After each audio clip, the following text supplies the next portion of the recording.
Hello दोस्तों, नमस्कार। आज मैं आपको मुंशी प्रेमचंद्र द्वारा लिखित एक कहानी सुनाने जा रही हूँ जिसका शीर्षक है मिलाप।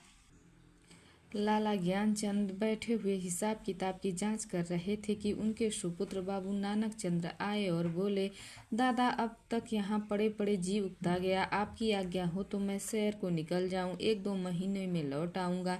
नानक चंद बहुत सुशील और सुंदर नवयुवक था। रंगपीला आंखों के इर्द गिर्द हल्के स्याह धब्बे, कंधे झुके हुए। ज्ञानचंद ने उसकी तरफ तीखी निगाह से देखा और व्यंग्यपूर्ण स्वर में बोले, क्यों, क्या यहाँ तुम्हारे लिए कुछ कम दिलचस्पियाँ हैं? ज्ञानचंद ने बेटे को सीधे रास्ते पर लाने की बहुत कोशिश की थी, मगर सफलता न मिली। उनकी डांट फटकार और समझाना बुझाना बेकार हुआ। उसकी संगति अच्छी नहीं थी, पीने पिलाने और रंग राग में डूबता रहता था। उन्हें यह नया प्रस्ताव क्यों पसंद आने लगा, लेकिन ज्ञानचंद उनके स्वभाव से परिचित था।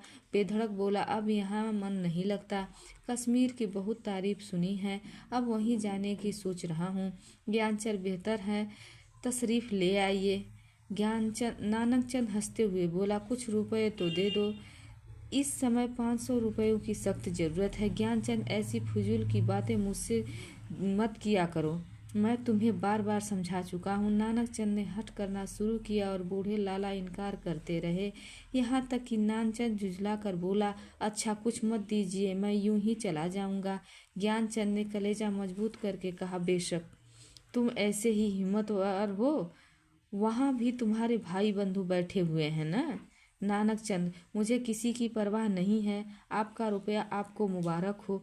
ज्ञानचंद की यह चाल कभी पट नहीं पड़ती थी। इकलौता बेटा था। बूढ़े लाला साहब ढीले पड़ गए। रुपया दिया, खुशामद की और उसी दिन नानकचंद कश्मीर की सैर के लिए रवाना हो गया। लेकिन नानकचंद यहाँ से अकेला नहीं गया। उसकी प्रेम की बातें आज सफल हो गई थी। पड़ोस में बाबू रामदास रहते थे। बेचारे सीधे साधे आदमी थे, सुबह दफ्तर जाते और इस बीच नानकचंद अपने कोठे पर बैठा हुआ उनकी बेवा लड़की से मोहब्बत के इशारे किया करता। यहाँ तक कि अभागी ललिता उसके जाल में आ फंसी। भाग जाने के मंसूबे हुए। आधी रात का समय था। ललिता एक साड़ी पहने अपनी चारपाई पर करवटें बदल रही थी। जेवरों को उतार कर उसने एक संदूक में रख दिए थे। उसके मन में इस तरह तरह के ख्याल दौड़ रहे थे और दिल जोर जोर से धड़क रहा था, मगर चाहे और कुछ न हो, नानकचंद की तरफ से उसे बेवफाई का जरा भी गुमान नहीं था। जमाने की बड़ी मेहनत मोहब्बत है और इस नेमत को पाकर ललिता अपने को खुशनसीब समझ रही थी।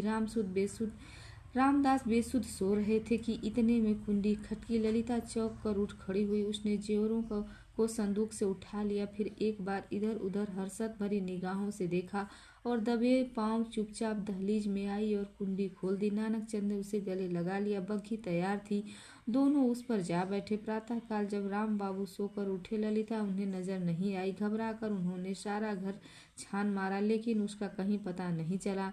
बाहर की कुंडी भी खुली देखी, बग्घी के निशान नजर आए। सिर पीट कर बैठ गए, लेकिन अपने दिल का दर्द किसे बताते। हंसी और बदनामी का डर जबान पर मोहर हो गया।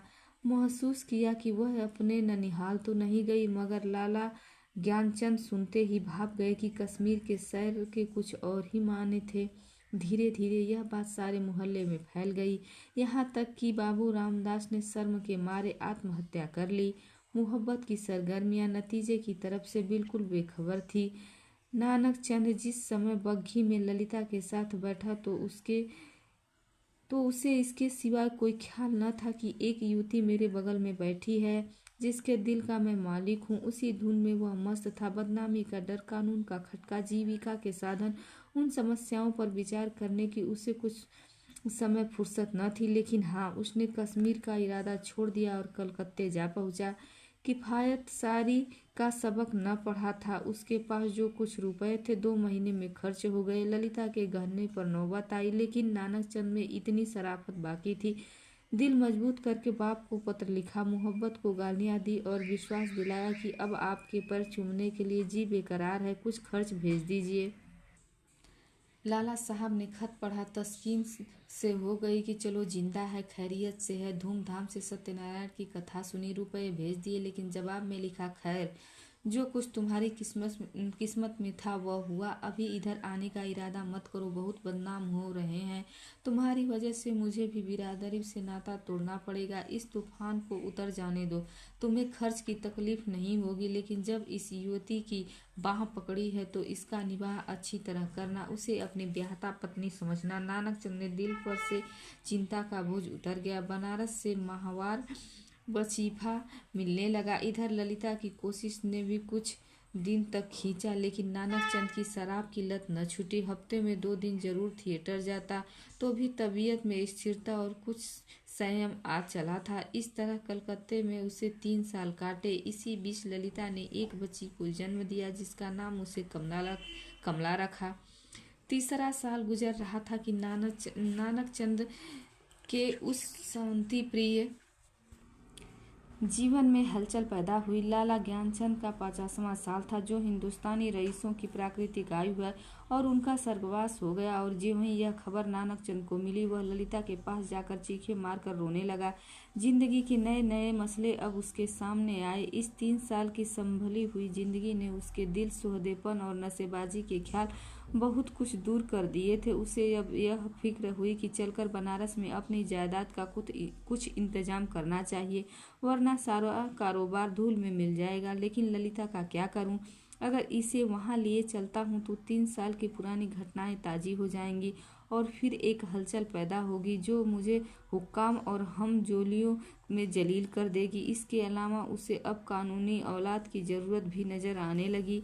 या हो तो सकता है कि वह ललिता को अपनी ब्याहता पत्नी मशहूर कर देता, लेकिन आम ख्याल को दूर करना असंभव था कि उसने भगाया है। ललिता से नानकचंद को अब वही मोहब्बत न थी जिसमें दर्द होता है। वह एक साधारण पति था, जो गले में पड़े हुए ढोल को पीटना ही अपना धर्म समझता है, जिसे बीवी की मोहब्बत उसी वक्त याद आती है जब वही बीमार होती है, और उसमें अचरज की कोई बात नहीं है। अब जिंदगी की नई नई उमंगों ने उससे उकसाना शुरू किया। मंसूबे पैदा होने लगे जिनका दौलत और बड़े लोगों के मेल जोल से संबंध है। मानव भावनाओं की यही साधारण दशा है।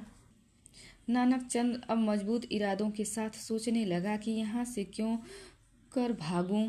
अगर इजाज़त लेकर जाता हूँ तो 4 दिन में सारा पर्दाफाश हो जाएगा। अगर हीला किए जाता हूँ तो आज से तीसरे दिन ललिता बनारस में मेरे सर पर सवार होगी।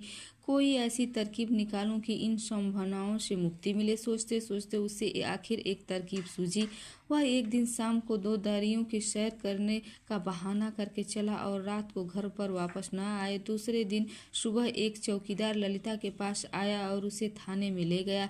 ललिता हैरान थी कि क्या माजरा है। दिल में तरह तरह की दुश्चिंताएं पैदा हो रही थी। वहां जाकर जो कैफियत देखी तो दुनिया आंखों में अंधेरी छा गई। नानकचंद के कपड़े खून से तरबतर पड़े थे। उसकी वही सुनहरी घड़ी, वही खूबसूरत छतरी, वही रेशमी साफा वहां मौजूद था। जेब में उसके नाम के छपे हुए कार्ड थे। कोई संदेह न रहा कि नानकचंद को किसी ने कत्ल कर डाला। 2-3 हफ्ते तक थाने में तहकीकातें होती रहीं और आखिरकार खूनी का पता चल गया। पुलिस के अफसरों को बड़े बड़े इनाम मिले। इसको जासूसी का एक बड़ा आश्चर्य समझा गया। खूनी ने प्रेम की प्रतिद्वंदिता के जोश में यह काम किया, लेकिन इधर तो गरीब बेगुनाह खूनी सूली पर चढ़ा हुआ था, और वहां बनारस में नानकचंद की शादी रचाई जा रही थी। लाला नानकचंद की शादी एक रईस घराने में हुई, और तब धीरे धीरे वही पुराने उठने बैठने वाले शुरू हो गए। फिर वही मजलिसे जिम और फिर वही सागर और मीना के दौर चलने लगे। संयम का कमजोर अहाता इस विषय वासना के वटमारों को न रोक सका। हाँ, अब इस पीने पिलाने में कुछ पर्दा रखा जाता है और ऊपर से थोड़ी सी गंभीरता रखी जाती है। साल भर इसी बहार में गुजरा। नवेली बहू घर में कूड़ कूड़ कर मर गई। तपेदिक ने उसका काम तमाम कर दिया। तब दूसरी शादी हुई, मगर इस स्त्री में नानकचंद्र की सौंदर्य प्रेमी आंखों के लिए कोई आकर्षण न था। उसका भी यही हाल हुआ। कभी बिना रोए कौर में मुंह नहीं दिया। 3 साल में चल बसी, तब तीसरी शादी हुई। यह औरत बहुत सुंदर थी, अच्छी आभूषणों से सुसज्जित। उसने नानक चंद के दिल में जगह कर ली। एक बच्चा भी पैदा हुआ था और नानक चंद गृह कार्यों के आनंद से परिचित होने लगा। दुनिया के नाते रिश्ते अपनी तरफ खींचने लगे, मगर प्लेग के लिए ही सारे मंसूबे धूल में मिला दिए। पति प्राणा, स्त्री मरी, 3 साल का लड़का हाथ से गया और दिल पर ऐसा दाग छोड़ गया जिसका कोई मरहम न था। उच्च श्रृंखलता भी चली गई, ऐयाशी का भी खत्म हुआ। दिल पर रजोगम छा गया और तबीयत संसार से विरक्त हो गई। जीवन की दुर्घटनाओं में अक्सर बड़े महत्व के नैतिक पहलू छुपे हुए करते हैं। इन सदमों ने नानक चंद के दिल में मरे हुए इंसान को भी जगा दिया। जब वह निराशा के यातनापूर्ण अकेलेपन में पड़ा, इन घटनाओं को याद करता तो उसके दिल रोने लगता और ऐसा मालूम होता कि ईश्वर ने मुझे मेरे पापों की सजा दी है। धीरे धीरे यह ख्याल उसके दिल में और मजबूत हो गया। उफ, मैंने उस मासूम औरत पर कैसा जुल्म किया, कैसी बेरहमी की, यह उसी का दंड है। यह सोचते सोचते ललिता की मासूम तस्वीर उसकी आंखों के सामने खड़ी हो जाती है और प्यारी मुखड़े वाली कमला अपने मरे हुए सौतेले भाई के साथ उसकी तरफ प्यार से दौड़ती हुई दिखाई देती।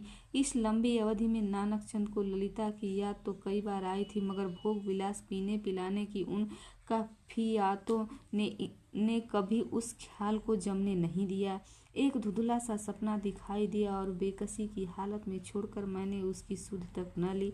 उस नेक नामी पर धिक्कार है जिसके लिए ऐसी निर्दयता की कीमत देनी पड़ी। यह ख्याल उसके दिल पर इस बुरी तरह बैठा कि एक रोज वह कलकत्ता के लिए रवाना हो गया।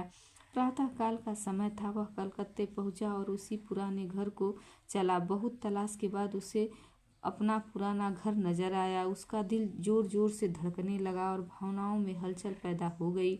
उसने एक पड़ोसी से पूछा, इस मकान में कौन रहता है?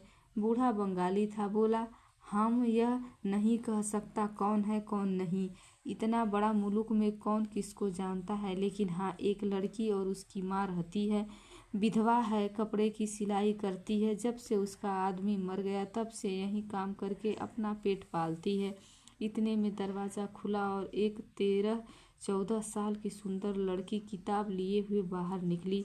नानक चंद पहचान गया कि यह कमला है। उसकी आंखों में आंसू उमड़ आए। उसका जी चाहता था कि लड़की को छाती से लगा ले। कुबेर की दौलत मिल गई। आवाज़ को संभाल कर बोला, बेटी, जाकर अपनी अम्मा से कह दो कि बनारस से एक आदमी आया है। लड़की अंदर चली गई और थोड़ी देर में ललिता दरवाजे पर आई। उसके चेहरे पर घूंघट था। नानक चंद ने उसे देखा और एक ठंडी सांस ली।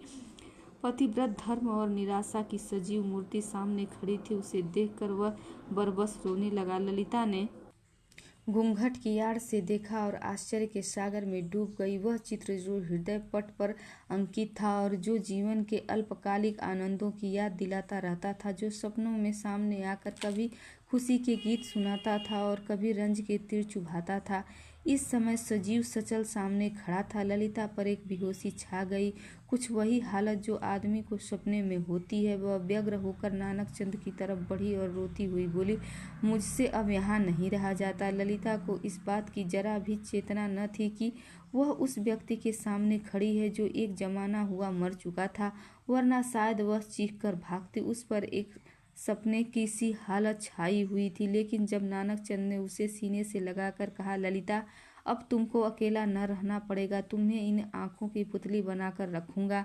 मैं इसलिए तुम्हारे पास आया हूँ। अब तक मैं नर्क में था, अब तुम्हारे साथ स्वर्ग का सुख भोगूंगा। तो ललिता चौंकी और छिटक कर अलग हटती हुई बोली, आँखों को तो यकीन आ गया, मगर दिल को नहीं आता।